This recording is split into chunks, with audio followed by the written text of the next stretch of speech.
Bonjour, je suis ravie de vous retrouver pour ce nouvel épisode de Good Morning Conscience. Aujourd'hui, je reçois Stéphanie Lessolière, auteure de Loup chez Robert Laffont. Bonjour Stéphanie. Bonjour Maud. Merci beaucoup d'avoir accepté notre invitation, vraiment. Lou, c'est ta fille qui nous a quittés en décembre 2019. Et ce livre retrace les quasi 12 années de combat que Lou a mené face au handicap dans un premier temps, mais aussi face à un système médical et un système scolaire relativement défaillant, et je dirais même plus largement à une société qui est en méconnaissance totale face au handicap. Je vais pas te le cacher, hein, j'ai eu beaucoup de mal à lire ce livre. J'ai beaucoup pleuré, ça a soulevé beaucoup de colère et un véritable sentiment d'injustice. Mais je te redis merci parce que ce livre est clairement nécessaire. Qu'on soit ou non touché par le handicap, c'était important de soulever tout ce que tu as pu soulever. Merci. Merci à vous d'en parler. Non, vraiment. Et est-ce que tu es d'accord qu'on commence par parler de ton parcours, de ce que tu faisais avant d'avoir Lou, quand tu étais journaliste? Avant d'avoir Lou, j'avais une vie totalement insouciante. J'étais journaliste pour une grande chaîne de télévision française et j'étais absolument pas confrontée à la maladie ou au handicap. J'avais une vie plutôt légère, je sortais, je faisais la fête et des reportages, donc c'était plutôt sympa. Je me rappelle de certaines anecdotes dont tu parles dans le bouquin où clairement on perçoit une fille hyper libre, pleine d'humour, assez joyeuse. Et enfin, vraiment, je ressentais ce désir de liberté qui était hyper présent chez toi. Oui, c'est vrai. Et c'est vrai que j'ai vécu aussi à l'étranger, j'adore voyager et ça fait partie effectivement de quelque chose qui est très profond en moi. J'ai vécu petite dans les îles et la liberté, le voyage, pour moi, c'est pour ça que j'ai fait ce métier aussi, pour pouvoir voyager et pas être derrière un bureau et faire ce que je voulais. En parlant de cette liberté, ça me ramène aussi à un passage du livre où tu rencontres celui qui va devenir ton futur mari, dans des conditions qui sont quasi proches d'une merveilleuse romance américaine. Tu vois un peu ce que je veux dire? Il y a une espèce de conte de fées derrière tout ça. Et ça présageait quand même d'une vie de famille jolie. Ouais, tout à fait. Non, mais c'était complètement inattendu. C'est-à-dire que moi, mes parents étaient un peu désespérés parce qu'à 38 ans, j'étais toujours pas casée. Et effectivement, il y a un dîner qui est organisé et je rencontre cet homme absolument charmant. Moi, je sortais d'une histoire un peu compliquée, donc j'avais pas spécialement envie de me remettre en couple.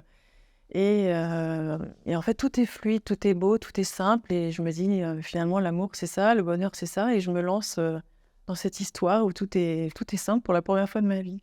Et donc, tu tombes enceinte. Et je tombe enceinte très vite. Ouais. Très vite, même vraiment très vite, parce qu'on ne s'attendait pas si tôt. Mais en fait, on était prêts. Et mais je me souviens que j'étais même un peu inquiète, parce que je me suis dit, quand même, ça va assez vite. C'était au bout de quelques mois, 6 mois, je ne sais plus. Et j'étais inquiète de lui annoncer. Et en fait, il était fou de joie. Ouais. Et il m'a dit que c'était le plus beau jour de sa vie, le plus beau cadeau qu'on pouvait lui faire. Et j'étais émerveillée. Ouais. C'est vrai que c'était un peu comme un conte de fées. Bah oui. Et comment tu as vécu cette grossesse? Comment elle s'est passée? Ah bah, c'était vraiment merveilleux, quoi. Je sais pas si c'est les hormones, mais je riais tout le temps. J'étais super joyeuse. En reportage, que j'ai même travaillé jusqu'à 6 mois avec ma caméra. Donc, j'étais complètement transportée de bonheur, soulevée de bonheur, ouais. Et ouais, je me rappelle avoir lu que la traversée de cette grossesse a été fluide et très gaie. Et donc arrive le 8 janvier 2008, le jour de la naissance de Lou. C'est ça? Ouais. Et À 14h08. OK. Et ce jour tant attendu par toutes les mamans, toutes les futures mamans, va se révéler être un peu plus compliqué que ce que tu avais imaginé. Oui, c'est ça. En fait, ce qui est incroyable, c'est que ma vie, qui était complètement fluide, légère, insouciante, tout d'un coup a basculé. Il y a eu un point de bascule au moment de la naissance de Lou et plus rien n'a jamais été pareil à partir de ce moment-là. Enfin, comme déjà n'importe quelle naissance, mais particulièrement là, parce qu'il y a eu que des coups de théâtre, des choses inattendues en fait, qui n'étaient pas prévues. Et est-ce qu'on peut revenir sur le premier coup de théâtre? Donc, le coup de théâtre, c'est que justement, j'avais fait toutes mes échographies in utero et en fait, l'échographe n'avait pas vu qu'il y avait une malformation cardiaque, que Lou avait une malformation cardiaque. Donc ça a été ma première surprise. Déjà après 15 jours, pendant 15 jours, là où j'avais accouché, personne ne comprenait ce qui se passait parce qu'il y avait de l'eau dans les poumons, etc. Donc on l'a gardé, je ne suis pas rentrée à la maison, je suis restée 15 jours à l'hôpital avec Lou en couveuse.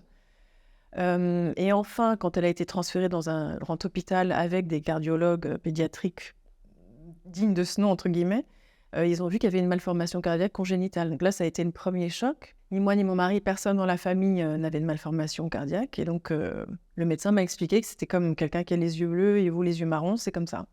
Mais si je me souviens bien, ton grand-père avait déjà soulevé l'hypothèse que ça puisse être un problème cardiaque. Tout à fait. Au bout de quelques jours. Oui. Et il avait appelé l'hôpital et en gros, tout à fait. Il s'était fait rembarrer envoyer. Dans ses rosiers. Non mais oui, c'est vraiment incroyable. Effectivement, déjà là, on est confronté à une difficulté d'écoute. Il y a d'un côté mon grand-père qui est un pédiatre qui a travaillé toute sa vie, qui était à la retraite, mais qui avait une très bonne réputation et qui avait tout de suite songé à un problème cardiaque.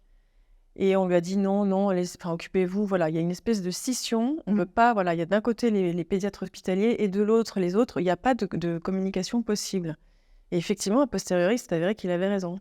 Pendant 2 semaines, ça a été très difficile parce que personne ne t'écoutait. Parce que même quand, je me souviens à la lecture, quand tu souhaites rester à côté d'elle, mais que personne te donne vraiment une chaise ou un siège confortable pour t'asseoir, mais qu'au bout d'un moment, quand tu vois bien que de toute façon, tu ne quitteras pas la pièce où elle est sans couveuse, ou en réa. Oui, en fait, au début, quand elle est partie en néonatologie, après l'accouchement, elle est partie direct en néonatologie. Ils lui ont mis de l'oxygène, de l'oxygène parce qu'ils trouvaient qu'elle ne respirait pas bien, et dans une couveuse. Et effectivement, moi, quand je suis arrivée là, j'ai vu tout ce champ de couveuses avec plein de petits bébés tout petits. Et ce qui est bizarre, il n'y avait pas un seul parent. Pas un seul parent. Il n'y avait que des puéricultrices.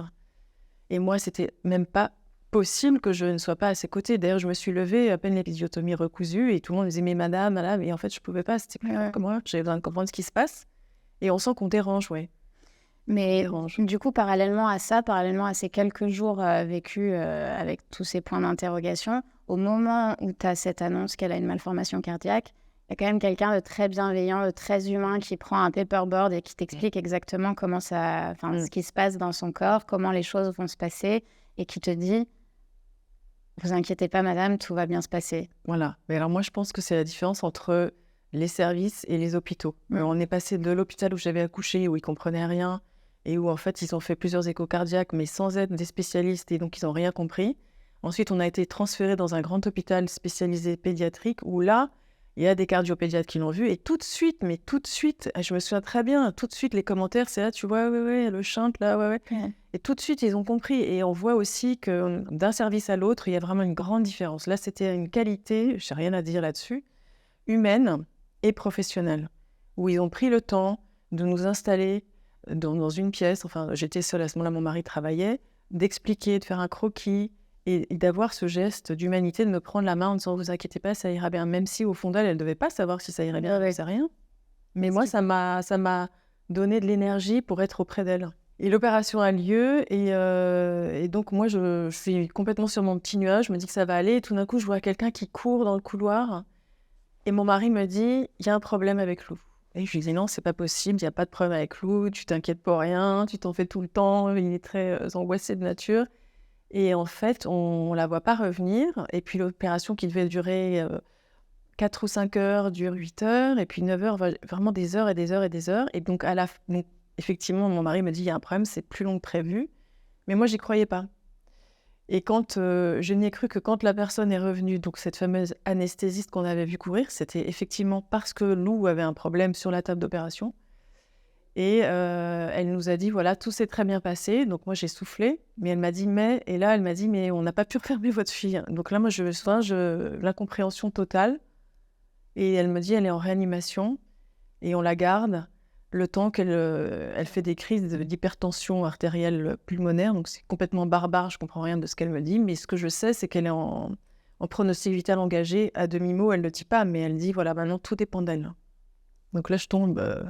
complètement dénue, quoi. Et il se passe combien de jours entre cette annonce et le moment où ils peuvent de nouveau la réopérer pour refermer? 15 jours où, effectivement, là, pour la première fois de ma vie, j'ai peur. Elle n'est même pas visible. Il y a une espèce de serviette qui... Je sais pas, on passe les détails. Mais puis des réflexions d'infirmières complètement ubuesques. Qu'est-ce que vous voulez regarder? Donc, on me propose de voir le cœur de mon enfant battre, mon bébé. C'est complètement dément, en fait. Et donc, c'est là où je vais voir une psy, d'ailleurs, parce que je me dis, mais qu'est-ce qui m'arrive? Je comprends rien. Qu'est-ce qui se passe? Comment j'engendre la vie? Et comment il peut y avoir une épée de Damoclès de la mort au-dessus de mon bébé? Et puis, bon, là aussi, c'est c'est n'importe quoi. J'entends, quand je sors de là effondrée, parce elle me dit: «Vous savez, madame, Ah oui. ouais, on a tous, une ambivalence vis-à-vis de ses enfants». Alors je dis: «Bah, attendez, je comprends pas là, je suis en train de vous dire que ma fille est entre la vie et la mort et vous me parlez d'ambivalence vis-à-vis de ma fille?» Et donc elle me fait toute un cours théorique, freudien sur la transparence psychique qui fait que quand quand on se retrouve face à une difficulté, réelle de l'enfant, en fait, c'est comme si notre fantasme se réalisait. Enfin, non mais c'est atroce. Je suis sortie de là, j'étais effondrée et je me suis dit: «Bon, je prends le mors aux dents, je suis toute seule avec mon mari». Et voilà, et à la grâce de Dieu et donc j'ai parlé à Lou tous les jours. Tous les jours, je suis allée lui parler, je lui ai dit de s'accrocher. Et est-ce que c'est à ce moment-là ou après que une infirmière propose que tu lui donnes ton lait et que le pédiatre refuse? Alors, comme il y a beaucoup de turnover, évidemment dans les services, on était tombé sur une infirmière vraiment adorable et dont le père était un grand musicien et qui m'avait dit: «Mettez-lui de la musique» et donc elle était très dans la relation avec Lou, très douce, elle la caressait, elle lui parlait. Elle-même nous avait dit qu'elle s'était fait plaquer par son petit copain et elle voulait, qu'elle et Lou remontent, cet obstacle, chacune le leur et elle m'avait dit: «Apportez votre lait parce que vous pouvez lui apporter de la douceur, de l'amour et votre lait» et effectivement, c'est ce que j'ai fait et le lendemain, là, le médecin l'a jeté à la poubelle en disant qu'on ne savait pas s'il était contaminé. C'est intéressant de voir toute cette ambivalence entre ce système médical et soignant qui, d'une part, manque d'humanité totale et certains autres qui en sont bourrés, quoi. C'est ça. Parce que j'ai l'impression que dans tout ton parcours, tu vas avoir affaire à ça. À toujours ces montagnes russes des émotions face au personnel soignant. Mais c'est tout à fait ça. C'est tout à fait ça. C'est que vraiment, dans l'hôpital, le pire côtoie le meilleur. Mais vraiment. Ça se termine quand même bien, cette opération. Vous retournez à la maison. Ouais. Et 48 heures après, vous repartez à l'hôpital. Exactement. Donc Lou s'en sort, s'en sort. Donc je me dis, c'est extraordinaire parce que pendant 3 jours, il y a eu un pronostic vital engagé et vraiment, on ne savait pas si elle allait s'en sortir. Et donc j'étais convaincue que si elle s'en était sortie, c'est parce qu'elle avait cette force de vie et cette rage de vivre, parce que c'était hyper tangent. Et quand on est rentré, donc j'étais super contente. Ça faisait 1 mois qu'on n'était pas rentré à la maison. Et malheureusement, elle avait attrapé une maladie nosocomiale, puisque 1 mois, c'est long. Et elle avait attrapé une gastroentérite. Donc on est reparti à l'hôpital. Et là, comment ça se passe? Combien de temps vous restez? Et là, on reste quasi 1 mois, je crois. Mais là, j'ai peur. Là, j'ai peur. J'ai vraiment beaucoup plus peur, à la limite, qu'en cardio-pédiatrie. Parce que là, tout est hostile. Je suis dans un espèce d'environnement hostile. Il y a une espèce de tension, de stress, où on sent que le chef de service met sous tension tous ses soignants. Moi, la première fois que je la rencontre, c'est au bout de 15 jours. Elle est absolument odieuse. En fait, la première fois, déjà, elle est arrivée en disant pas bonjour dans la pièce dans laquelle j'avais Lou dans les bras, que je berçais, que j'étais en train de lui donner un biberon tant bien que mal, puisqu'elle avait une gastro et elle vomissait tout ce qu'elle... Et au bout de 15 jours, on avait trouvé à peu près le traitement qui allait, où elle arrivait à garder et à pas vomir et à pas perdre de poids. Et elle est arrivée en disant pas bonjour. Il y avait tout un troupeau, ça me faisait vraiment penser à un troupeau d'étudiants derrière elle qui buvaient ses paroles. Et elle a dit bon, ça va pas du tout. Et elle a pris un cahier, elle a tout rayé comme ça en disant ça va pas du tout, elle doit prendre le double, etc. Alors je lui ai dit bonjour madame, qui êtes-vous? Et elle m'a dit je suis le chef de service, etc. Donc là déjà, on partait pas sur des bonnes bases parce qu'elle venait défaire tout le travail qu'on avait vraiment fait pendant 15 jours et c'était compliqué et vraiment pas sympa. Et après, au bout de 3 semaines, quand Lou a commencé à se stabiliser, elle a dit bon bah maintenant vous pouvez la regarder grossir ou vous rentrez chez vous. Alors moi, ma fille avait quand même failli mourir déjà à la naissance. J'étais quand même un peu stressée à l'idée de rentrer à la maison et sachant si c'était grave ou pas grave à nouveau. Et je lui dis non, ou vous me dites que médicalement on peut rentrer à la maison et ça va, ou pas. Moi, je ne veux pas prendre le risque. Et il n'y avait rien à faire. Donc le psy du service était intervenu pour essayer de dialoguer avec elle. Et en fait, ce n'était pas possible. Et effectivement, le dernier rendez-vous, quand on est revenu la voir, au bout d'1 mois, après être partie de l'hôpital, elle a dit, elle a pris Lou dans ses bras et elle a dit « T'as bien moins l'air du crevon que tu étais quand tu es arrivée dans mon service ». Et là, j'ai explosé. Je lui ai dit, écoutez, c'est vraiment pas sympa ce que vous lui dites là. C'est hallucinant. Et donc, en fait, c'est toujours ça. On est toujours entre l'envie d'exploser et en même temps, elle a mon bébé dans les mains. Donc, et de se dire où est la limite entre exploser et en même temps le fait que ça va retomber sur ma petite. Et qu'en plus, je suis pas médecin, etc. Mais c'était insupportable. Je lui dis, mais comment vous lui parlez, quoi? C'est incroyable. On est quand même aussi passé au-dessus du kiné qui arrive dans la chambre de Lou pour lui faire un massage respiratoire sur un petit thorax qui a été ouvert quelques jours plus tôt. Et là, du coup, enfin, j'imagine que ta confiance en cet hôpital devient relativement limitée, quoi. En fait, ce qui est compliqué, c'est que quand on est arrivé la deuxième fois, on est repassé par les urgences et on n'avait pas de place en pédiatrie générale, parce que l'hôpital manque de moyens, ça on le sait. Et du coup, on s'est retrouvé en pneumologie. En pneumologie, qui était le dernier endroit où un bébé qui vient d'être opéré du cœur doit être, puisque le cardiopédiatre nous avait dit surtout, il faut la faire vacciner contre la pneumopathie, toutes les pneumos, 23, la grippe, etc. Il ne faut surtout pas qu'elle attrape une maladie pulmonaire. Et où est-ce qu'on est? En pneumologie. Donc, j'ai remué ciel et terre, j'ai rappelé le cardiopédiatre qui, au bout d'un moment, m'a remis en pédiatrie générale. Mais c'est vrai que c'est en pneumologie qu'il y a un kiné qui est venu pour lui faire un massage. Et si j'étais pas là, il lui faisait, quoi. Ouais. Vous repartez là cette fois-ci et enfin, pendant plusieurs mois, vous pouvez souffler et commencer à apprendre à vivre cette vie à trois. Et tu vois Lou grandir, évoluer. Alors Lou, elle était, ce qui était assez surprenant, c'était une petite fille qui était extrêmement souriante depuis toute petite, enfin vraiment bébé. Il y a même des photos d'elle à l'hôpital où elle sourit alors qu'elle a des scotch partout. Elle sourit aux anges. Elle était d'une gaieté que j'ai jamais vue, honnêtement. D'une gaieté incroyable, surtout face aux épreuves qu'elle a traversées. Elle avait cette gaieté totalement intacte. Elle riait sans cesse. Elle était très facétieuse, elle a parlé très tôt. Elle était vraiment solaire. Et est-ce qu'elle va rencontrer de nouvelles difficultés? Il me semble que vers 11 mois, vous avez un bilan ophtalmique à faire. Et ce bilan ophtalmique est né de quoi? C'était quoi votre... Alors, évidemment, après ces épisodes hospitaliers, j'ai essayé d'éviter de les mettre dans des salles d'attente. Donc, j'avais fait venir un pédiatre à la maison. Et qui voilà, disait qu'elle se développait très bien et c'était super, mais elle avait un strabisme convergent. Et il m'avait conseillé d'aller voir un ophtalmopédiatrique parce que plus tôt on prend les strabismes avec des petites lunettes, plus tôt on le corrige. Donc on est allé voir un ophtalmopédiatrique, elle a eu des petites lunettes roses, mais bon là elle m'a annoncé effectivement qu'elle avait 2 pupilles totalement dilatées, ce que j'avais vu après l'opération. Et elle m'a dit que c'était signe de souffrance neurologique. Donc c'est pareil, je ne comprenais pas trop ce que ça impliquait en fait. Donc, je suis allée voir mon pédiatre, qui ne m'a pas non plus trop aiguillée ou éclairée, parce qu'il m'a dit, écoutez, à part rentrer chez vous avec un paquet de Kleenex, il n'y a rien à faire. Donc, je ne comprenais pas ce que ça voulait dire. Je ne comprenais pas. Et en fait, il a fallu que j'ai une deuxième grossesse qui ne finisse pas bien pour qu'on emmène nous voir un neurologue, pensant que c'était aussi un problème lié à cette grossesse. Et là, qu'on me dise, effectivement, non, votre fille a une souffrance neurologique, elle souffre d'une infirmité moteur cérébrale. Ça, c'est le professeur Amiel Tisson, c'est ça? Oui. Tu adores. Ah ouais. Non, mais elle, c'est vraiment, effectivement, un être de lumière. Et qui t'avait donc donné ce diagnostic d'IMC. Mais elle te propose...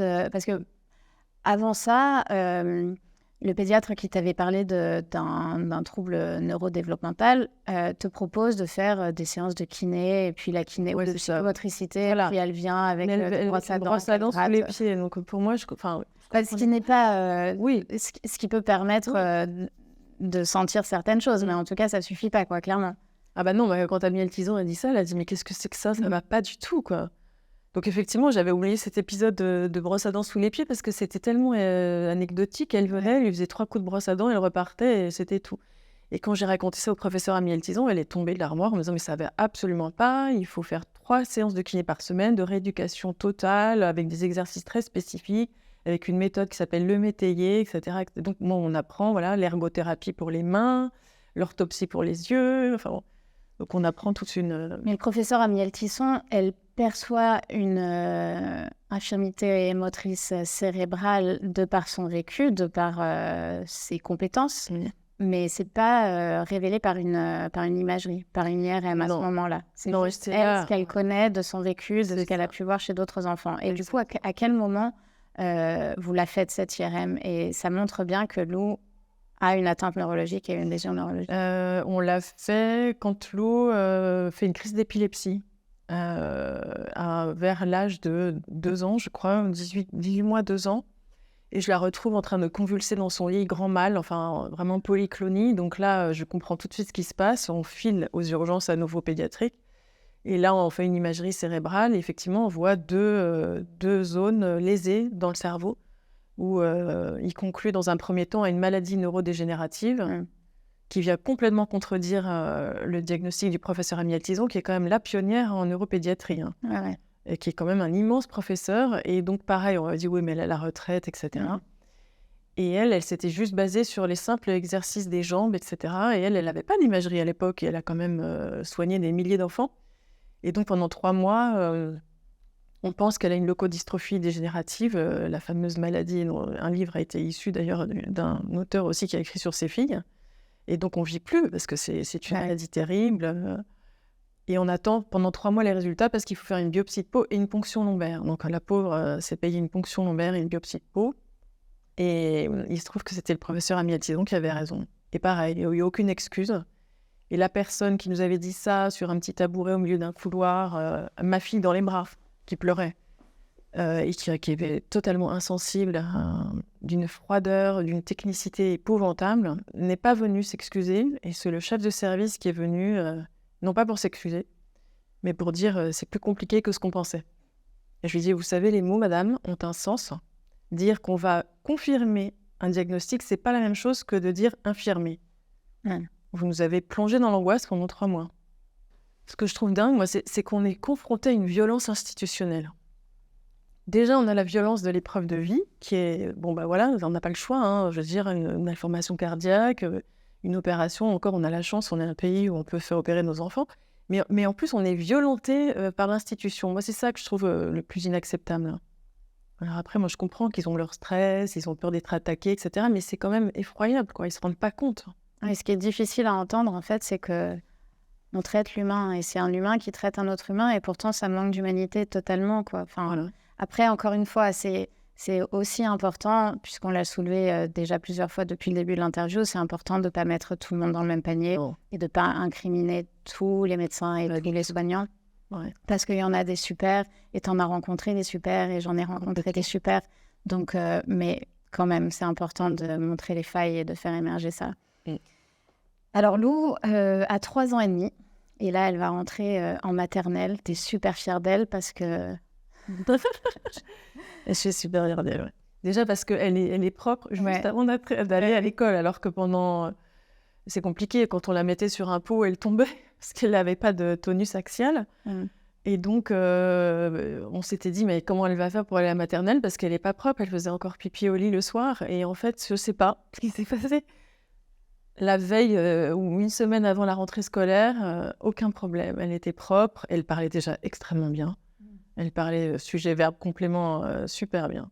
À tel point que la directrice de l'école, quand elle la voit, elle lui dit « Mais tu parles bien, toi ?» Et elle lui fait sauter directement sa première année de maternelle et la met en 2e année.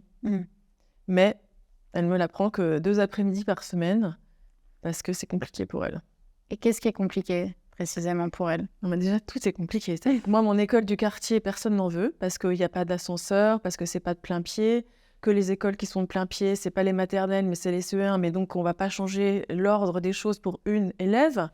Donc moi, je suis obligée d'aller voir plus loin.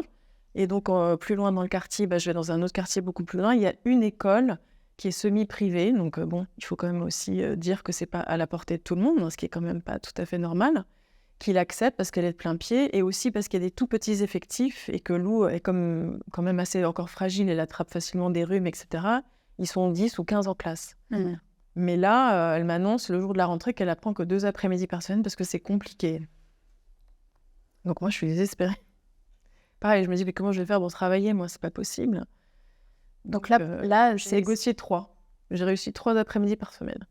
Merci de relever ton travail à ce moment-là. Pendant 3 ans, là, ces 3 années qui viennent de s'écouler, tu ne retravailles pas. Non. En fait, ce qui était très compliqué, c'est que je me souviens que mon employeur m'appelait pendant que Lou était en réa. Et en fait, quand on est journaliste, il faut être très réactif. Moi, je travaillais pour le journal de 20 heures. Et donc, on peut pas... Enfin, je veux dire, on nous appelle, il faut partir tout de suite, il y a de l'actu, etc. Donc, moi, on dit oui, non. Enfin, moi, j'étais pigiste, mais je travaillais 21 jours par mois, donc j'étais quasiment permanente. Et si on dit non 3 fois, on ne travaille plus. Donc, je savais que je pouvais... Voilà, mon choix, c'était où j'étais près de ma fille à l'hôpital, où j'allais faire mes reportages, et donc, et perdre mon métier, si je restais avec elle, ou travailler et pas être auprès de ma fille. J'en avais parlé à mon mari, et qui m'avait dit, écoute, vas-y, reste auprès de notre fille, j'assurerai. Voilà. Et donc, j'ai fait ce choix, délibérément, de laisser tomber, pensant pouvoir y revenir beaucoup plus tôt que ce que j'avais prévu. La maternelle, c'est 3 ans. Comment elle se passe ces 3 années? Parce que je connais pas tellement, je m'y connais pas tellement à ce niveau-là, mais est-ce qu'il y a déjà des AVS en maternelle? Est-ce que Lou peut déjà bénéficier d'une assistante de vie scolaire? Alors, il se trouve qu'il il y avait une ATSEM, enfin assistante, je ne sais pas comment ça s'appelle, Ouais. ATSEM, qui a été attitrée à Lou, parce qu'effectivement, il fallait faire des démarches, que la directrice savait pas trop comment s'y prendre. Et donc, en fait, elle avait bidouillé des heures avec son ATSEM. Et c'est peut-être aussi pour ça qu'elle apprenait que 3 après-midi par semaine. Parce que de toute façon, la démarche est longue, très longue et parfois infructueuse. Donc, on s'était un peu débrouillé comme ça. Mais c'était pas totalement satisfaisant. Mais bon, moi, j'étais tellement soulagée que c'est ça qui est fou. C'est qu'on devient presque reconnaissant d'un droit fondamental. C'est ça. Et ça dure toute sa maternelle. C'est seulement 3 jours par semaine pendant ces 3 années de maternelle. Ouais. Et alors, le truc dingue, c'est que la première année maternelle, ça se passe extrêmement bien. Et Lou, donc, est très développée sur le plan du langage. Elle lit déjà, enfin bon. Et donc, j'avais bien précisé, parce que je sentais venir les choses, comme Lou ne savait pas faire des ronds, ni dessiner, puisqu'elle était aussi touchée des membres supérieurs. Je voulais être sûre qu'elle passait bien aux 3e année de maternelle, qu'elle préservait cette année qu'elle lui avait octroyée parce qu'elle parlait très bien. Elle m'avait dit oui, pas de problème. Et puis l'année suivante, en fait, elle a redoublé sa 2e année de maternelle. Et donc, je découvre à la rentrée que Lou refait une 2e année de maternelle, ce qui était pour elle assez humiliant parce qu'elle comprenait très bien ce qui se passait. Et donc, quand je lui ai demandé pourquoi, elle m'a dit mais parce que je peux décemment pas la faire passer en année supérieure parce qu'elle sait pas faire un rond. Donc, j'ai expliqué qu'elle ne pouvait pas et qu'elle ne pourrait probablement jamais, ou en tout cas aurait toujours 6 ans de retard par rapport à un enfant, mais qu'intellectuellement ça allait très bien, mais il n'y avait rien à faire. Rien à faire. Et comment se passe le passage de la maternelle au primaire? Pareil, c'est compliqué parce que je n'ai pas d'école dans mon quartier proche qui soit adaptée. Entre-temps, j'ai d'ailleurs appris par une indiscrétion de quelqu'un qui m'a montré des documents qu'il y a 90% des écoles en France qui ne sont toujours pas adaptées qu'un ascenseur. Donc pas prêtes à recevoir un enfant en fauteuil roulant. C'est quand même incroyable, des écoles de la République, alors que c'est un droit fondamental inscrit dans la loi de 2005. Donc je fais partie de ces gens-là, donc je ne trouve pas. Donc je vais chercher dans d'autres quartiers, et je retrouve encore, pas dans mon quartier, dans un autre quartier, une école où il y a un ascenseur depuis 2 ans. Donc je suis tellement contente, c'est une école publique cette fois-ci. Et je suis ravie, parce qu'il y a une école, tout se présente bien, il y a l'AVS, je me dis tout va bien se passer. Et j'aimerais quand même savoir quel est le rapport de Lou avec l'école, parce que ça aurait pu être compliqué pour elle, elle aurait pu se sentir un peu rejetée, pas à sa place. Comment elle le vit? J'avoue que quand j'ai écrit le témoignage, je me suis posé la question. Parce que moi, j'ai essayé de faire un tampon le plus possible. Je voulais tout le temps la préserver. J'ai toutes les cuisines que je faisais en coulisses à me prendre la tête avec des directrices d'école, avec le rectorat, etc. etc. Je l'ai complètement préservée de tout ça. Alors, est-ce que ça a joué? Je ne sais pas. Est-ce qu'elle s'est rendue compte? Mais je sais que justement, la première année de maternelle, on est arrivé. Elle avait une petite flèche de rééducation, comme une draisienne où elle marchait pour apprendre à marcher. Et il y a une petite fille qui a eu vraiment la frousse de sa vie en la voyant rentrer dans la pièce. Mais la frousse de sa vie, elle s'est mise à hurler. Elle était intenable, quoi. Et donc moi, ça m'a évidemment fait mal parce que je me suis dit, qu'est-ce qu'elle doit ressentir, ma pauvre chérie? Et elle arrivait toute guillerette vers cette petite fille en lui tendant les mains. Et c'est là où la directrice de l'école s'est accroupie, a pris l'enfant dans ses bras. On dit, mais non, t'inquiète pas, elle est gentille. Et alors là, cette phrase, c'était horrible. Je me suis dit, et Lou a forcément entendu. Et ce qui m'a fascinée, a posteriori, c'est qu'en fait, ça a glissé sur elle et elle a fait sa vie. Elle est allée, elle a fait sa petite vie. Elle s'est emparée des lieux. Elle est allée à la bibliothèque. Elle a pris un bouquin. Elle était gaie comme un pinson. Et je me suis toujours demandé si elle avait entendu ou fait exprès de pas entendre. Ouais. Mais en tout cas, ça a glissé sur elle et ça m'a toujours fascinée de voir cette capacité qu'elle avait à se protéger. Alors que moi, ça me... Et après, effectivement, en élémentaire, où il y a eu d'autres problèmes, des problèmes d'AVS, qui ne comprenaient pas le handicap de Lou, et qui, du coup, découpaient à sa place les petits poissons. Et du coup, Lou ne faisait rien. Et elle lui disait, mais non, mais tu ne sais pas le faire, donc je le fais. Ou qui n'allait pas en récréation parce qu'elle lui disait, tu vas écraser tout le monde avec ton fauteuil roulant. Donc, Lou avait peur de tuer quelqu'un. Et en fait, tout ça, j'ai mis longtemps à m'en rendre compte parce qu'elle ne disait rien. Et c'était complètement tu dans l'enceinte de l'école. Et il a fallu qu'un jour où j'avais oublié de lui donner une pipette de son médicament pour l'épilepsie, où je me suis dit, mon Dieu, il faut absolument que je lui donne cette pipette, sinon elle pouvait convulser.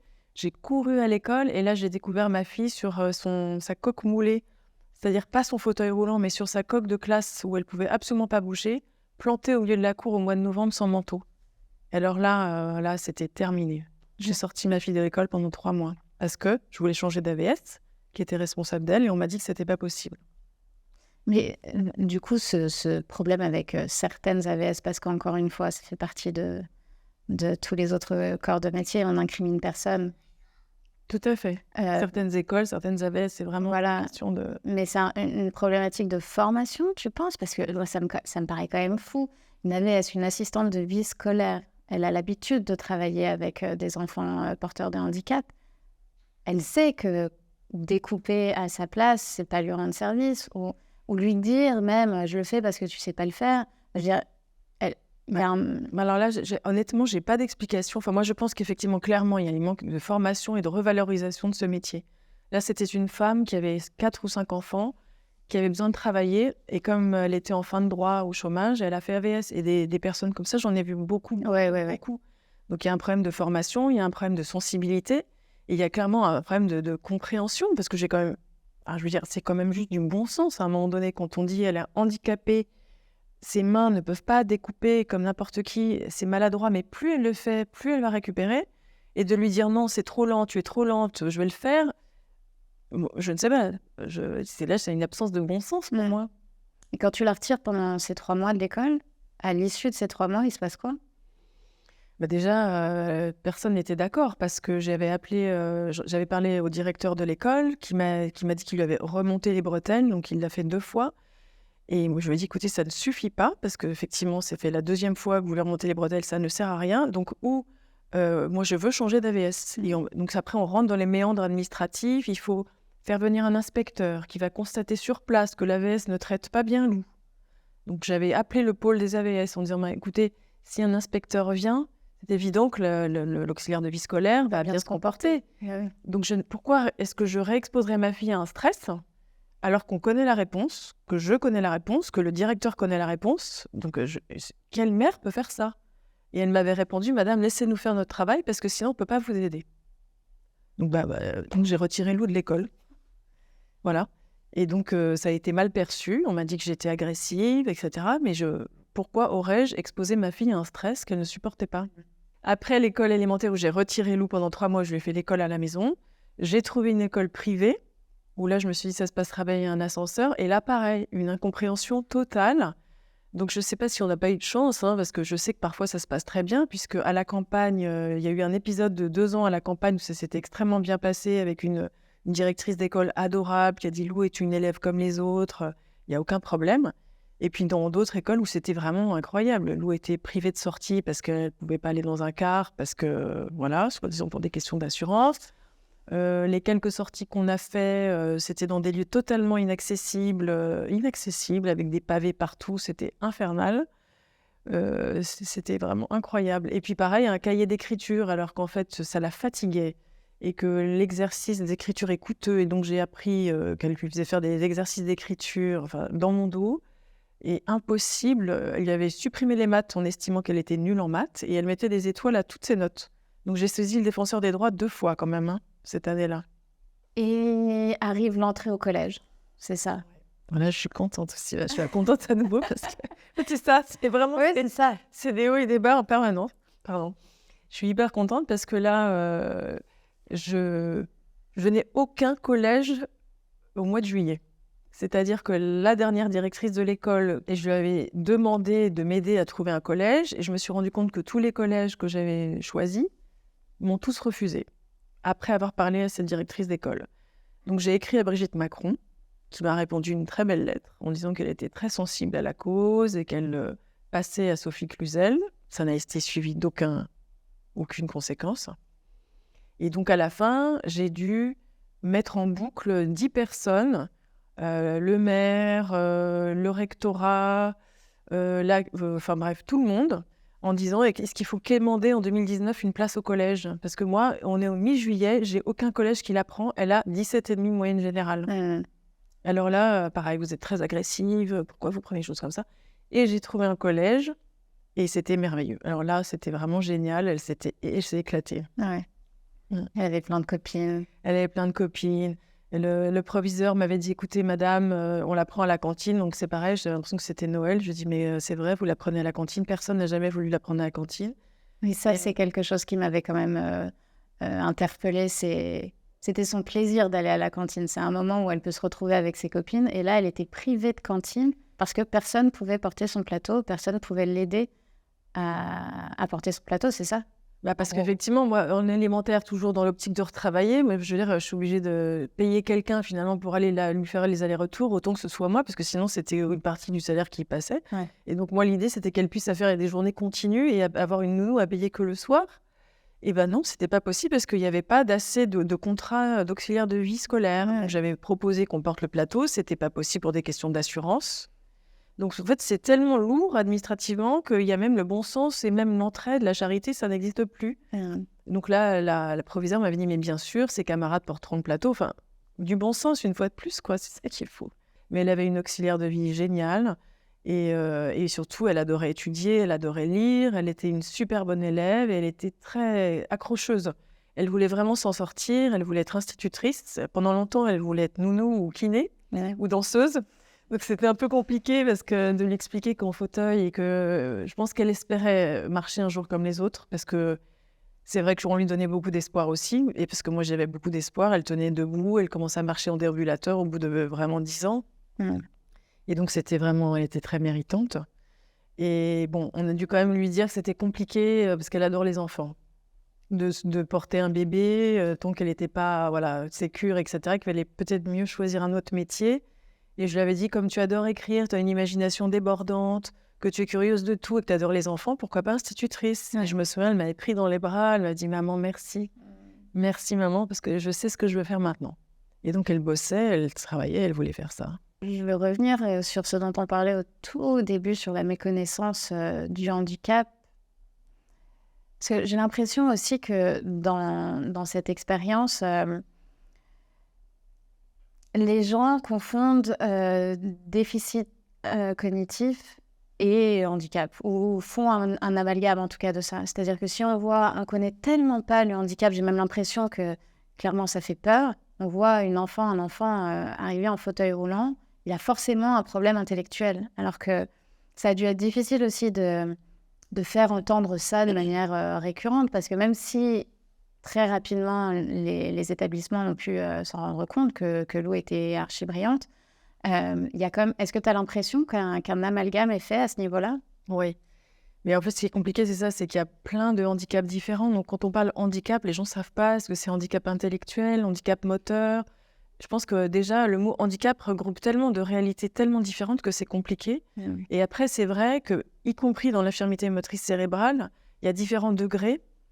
Et il se trouve qu'il y a des enfants qui ont du mal à s'exprimer, comme le philosophe Jolien, qui a du mal à s'exprimer, mais qui est brillant.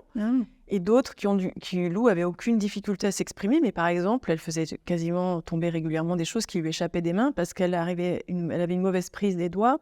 Et donc, cette incapacité à écrire ou à tenir bien les objets ou à tenir un plateau ou à faire les choses par elle-même faisait que les gens pensaient qu'elle était effectivement attardée, malgré le fait qu'elle parle bien, etc. Et donc, combien de fois on m'a demandé, alors qu'elle était juste à côté de moi, est-ce qu'elle est continente, quelle est son espérance de vie, est-ce qu'elle sait parler? Je lui avais dit, mais parlez-lui, demandez-lui. En fait, c'est une espèce de peur et de méconnaissance, effectivement. Je sais que tu as écrit un livre blanc, enfin, tu as participé à l'écriture d'un livre blanc, et comment toi, tu souhaiterais qu'on parle du handicap, que les consciences s'éveillent à ce niveau-là? Qu'est-ce que tu souhaiterais mettre en place? Enfin, qu'est-ce que tu souhaiterais voir? En fait, pour moi, la clé, déjà, c'est... enfin, ça va être totalement offensif, mais la clé, c'est l'amour et l'ouverture sur l'autre. Et ça se décline, en fait, tout simplement en déjà écouter. Écouter. C'est-à-dire avoir cette curiosité-là. Et après, concrètement, comment ça se traduit dans ce livre blanc? On a fait plein de propositions. On propose de rendre la clé aux vies des personnes handicapées, qu'ils aient leur clé en main de leur propre vie. Le problème aujourd'hui, c'est qu'on fait toujours à la place d'eux, on parle à la place d'eux, on fait à la place d'eux. Et quand on voit déjà qui représente les personnes handicapées, ou même au niveau du ministère dédié, mais les handicapés eux-mêmes ne sont pas représentés par des personnes handicapées. Et ça, c'est un vrai problème. Moi, justement, avec le livre blanc, on avait une personne avec nous qui est non-voyant et qui a soulevé ce problème que les personnes handicapées ne sont pas représentées par des personnes porteuses de handicap. Ouais. Donc ça, c'est un vrai problème. Et donc, déjà, permettre de pouvoir... Nous, on propose un revenu universel qui, au lieu de passer par des institutions médico-éducatives, de donner l'argent aux familles ou à la personne avec un handicap pour gérer elle-même, payer les prestataires de services, trouver les hébergements adaptés, enfin, eux-mêmes gérer, choisir, avoir le choix de leur propre vie. Ça passe par ça, donc choisir son AVS, choisir le lieu de vie, etc. Ça passe par... effectivement, la formation des médecins en écoute, pourquoi pas former à l'empathie. L'empathie est une compétence commune dès le plus jeune âge, dans les écoles maternelles, mais aussi dans médecine. Dès lors qu'on est en contact avec un patient, c'est quand même fondamental. Enfin, je veux dire, l'absence d'écoute, on est des partenaires de soins. Il faut comprendre aussi que souvent, les médecins, il y a deux chapelles. D'un côté, les médecins ou les enseignants, et de l'autre, les patients. Mais le problème crucial pour nous, c'est que le handicap est vu uniquement sous le prisme médical. Or, en fait, le handicap, il faut changer de regard. C'est arrêter de voir l'incapacité, mais voir la capacité, le potentiel. Parce que tout un chacun a un potentiel. Or, aujourd'hui, l'évaluation du handicap, elle se fait uniquement sur ce quoi on n'est pas capable de faire. En fait, pourquoi on ne ferait pas l'inverse? De voir ce à quoi elle est capable de faire. Et nous, je peux vous dire, comme tous ces enfants, ils sont capables de faire énormément de choses. Donc, baser le handicap, non pas sur l'incapacité, mais sur le degré d'autonomie. Et ça n'a rien à voir. Donc, nous, on propose, par exemple, une échelle qui va de 0 à 7. Donc, ça existe dans certains pays. 0, vraiment, la personne ne peut rien faire. À ce moment-là, elle dépend d'une famille ou de tuteurs, mais qui géreront à la place. Et il pourra quand même toujours s'exprimer, parce que même polyhandicapé, on peut faire comprendre certaines choses. Et 7, c'est l'autonomie totale. Donc, et en fait, aussi changer de regard, ça veut dire considérer que la dépendance, c'est pas que le handicap, c'est aussi le grand âge. En fait, c'est un problème sociétal, c'est pas du tout un problème de handicap. Et puis aussi, dans les propositions qu'on a faites, c'est faire communiquer et plus être en silo, d'un côté l'éducation nationale et de l'autre le ministère de la Santé. En fait, il faut travailler ensemble. Réunir. Oui, c'est ça, réunir, c'est ça. Là, la période de vie dont on parlait tout à l'heure, Lou était en 6e. Elle allait avoir 12 ans. Elle allait avoir 12 ans, donc c'est ça, hein, elle était en 6e. Cette super année où elle a vécu pleinement son année d'école. J'ai appris d'ailleurs après sa disparition qu'elle écrivait aussi un petit texte dont elle voulait nous faire la surprise. Tu as pu voir une ébauche? Que j'ai récupéré et qu'on a illustré, Un matin, Lou se réveille avec de la fièvre et des douleurs abdominales. Et assez violente, c'est une petite guerrière hein, quand même, donc elle est assez résistante à la douleur. Mais là, tu te dis, ça nécessite d'aller aux urgences. Elle a eu mal au ventre, j'ai cru que c'était une gastro parce qu'elle avait mal au ventre et elle vomissait et elle avait une petite fièvre. Et donc moi, dans ces cas-là, si elle a la fièvre, je la garde à la maison, effectivement. Puis après, le lendemain, effectivement, c'est devenu plus sérieux. Et là, j'ai appelé SOS médecin et on est allé aux urgences dans la foulée. D'accord. SOS médecin, ne sachant pas vraiment de quoi il s'agissait, t'a dit, allez aux urgences, faites une imagerie, voilà. Une douleur inexpliquée au ventre, il faut faire une imagerie. Okay. Et vous arrivez aux urgences, dans un hôpital pour enfants, et Évidemment, comme dans toutes les urgences, hein, le temps est long. Elle n'est pas prise spécialement en priorité. Et une fois qu'ils la prennent, ils vous disent, elle a une angine, rentrez à la maison. Ouais, parce que ce qui est incroyable, c'est qu'ils n'écoutent pas le fait qu'on soit envoyé par SOS médecin, qu'ils n'écoutent pas, il y a une numérotation pour coter la douleur dans les hôpitaux. Et quand on demande à Lou à combien tu as mal, elle a dit 10 sur 10. Et elle a quand même attendu 4 heures dans la salle d'attente. Et donc, on revient à l'écoute dont on parle tout à l'heure. Ouais. Il y a un outil pour mesurer la douleur, il n'est pas tenu en compte. Et effectivement, malheureusement, elle avait une angine en plus. Et on m'explique que les angines peuvent donner des symptômes de péritonite. Donc, je ne savais pas, moi, je ne suis pas médecin. Mais j'ai des gros doutes. Donc, j'insiste pour faire cette imagerie. J'insiste sur le fait qu'on est envoyé par SOS médecin. Il n'y a rien eu à faire. Donc, il n'y a aucune imagerie qui sera faite à ce moment-là et vous retournez à la Et à ce moment-là, on est un peu rassuré aussi. Donc, c'est là où c'est étrange. Parce qu'on se dit, bon, ouf, c'est pas très grave finalement. Mais en même temps, en mon fort intérieur, je me dis, ça va pas. Mais j'ai pas les compétences médicales pour. Donc, je téléphone et on me dit, oui, c'est vrai, certaines angines. Alors, donc, on rentre à la maison, mais je sens que ça va pas. Donc, tu essayes de la rassurer tant bien que mal parce que, évidemment, avec tout ce parcours, ces 12 années, l'hôpital, c'est pas un lieu rassurant ni pour vous ni pour elle. Non, complètement angoissée à chaque fois à l'idée d'y aller. On y va vraiment en dernier recours. Ouais. Et le lendemain matin, donc elle passe une nuit de nouveau assez catastrophique. Et le lendemain matin, les douleurs sont toujours persistantes, encore plus intenses. Donc vous retournez aux urgences. Exactement. Et on réattend. Ouais. Et là, on est pris en charge. Et cette fois-ci, il y a une échographie abdominale qui est faite. Et moi, je suis là et la personne dit qu'il y a quelque chose qui bloque, mais il ne sait pas quoi. Après, on nous dit qu'il faut faire un lavement. Et on me demande de rentrer à la maison. Donc, je refuse. Je dis, je ne pars pas tant que je suis sûre assurée que le problème est réglé. Ouais. Donc, ils m'ont dit, oui, c'est un lavement. Donc, on m'explique qu'a priori, c'est quelque chose qui bloque, un fécalome. On fait un lavement. Mais je sens que Lou va pas encore super bien, donc je le dis au médecin, je dis elle a encore mal, il me dit mais non, mais c'est bon, tout va bien, voilà, le bouchon est parti, rentrez chez vous. Donc c'est pareil, on est entre ce que je sens, ça va pas, et en même temps elle et moi, on est rassurés en se disant ouf, c'est pas grave, tellement on est marqués par nos expériences passées aussi, donc on est un peu comme ça, qu'est-ce qu'on fait quoi? Là, il y a quand même ton intuition de maman à ce moment-là qui, effectivement, comme tu le répètes, toi, tu n'es pas médecin, donc c'est difficile pour toi de ne pas complètement croire ce qu'on est en train de te dire, mais il y a quand même ton intuition qui te dit, bon, je sens qu'il y a quelque chose qui tourne pas rond. Donc, après cette troisième nuit vraiment difficile, tu te dis, je vais pas retourner aux urgences une nouvelle fois, ils vont me redire potentiellement la même chose, donc tu vas chez un pédiatre en ville. Exactement. Lui, lui fait une échographie. J'appelle le pédiatre en disant ça va pas du tout, Lou se dégrade à vue d'œil. Et il m'a dit on est peut-être passé à côté d'une péritonite, allez vite faire une échographie en ville. Donc on court le matin faire une échographie en ville et là, l'échographe est catastrophée en voyant Lou et dit il faut l'opérer d'urgence, elle est en péritonite aiguë, c'est gravissime.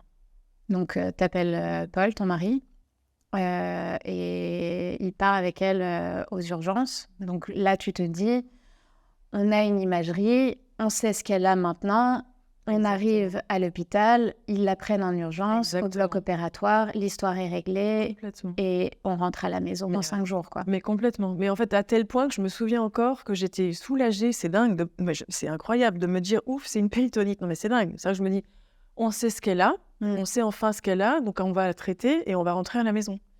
Donc effectivement, j'ai été rassurée, alors que c'est qu'une péritonite, c'est hyper grave. Mais en fait, moi, ça m'a rassurée parce que je me suis dit, elle va être opérée, traitée, on rentre à la maison. La situation ne se passe pas exactement comme ça. Elle part avec Paul aux urgences et là, elle attend 5 heures avant de se faire opérer.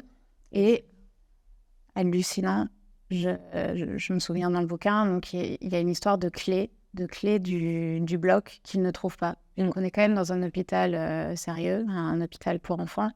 Ils ne trouvent pas la clé du bloc opératoire. Donc elle attend 5 heures. En fait, ce qui est dingue, c'est que moi, j'étais rentrée parce que ça faisait 3 nuits que je dormais pas. Je passais la nuit à son chevet avec des gants de toilette pour faire tomber la fièvre, à lui donner la cuvette. J'étais épuisée, donc je m'étais endormie. Et quand Paul m'appelle, je me dis, bon, bah, elle est opérée. Il me dit, non, elle n'est pas opérée.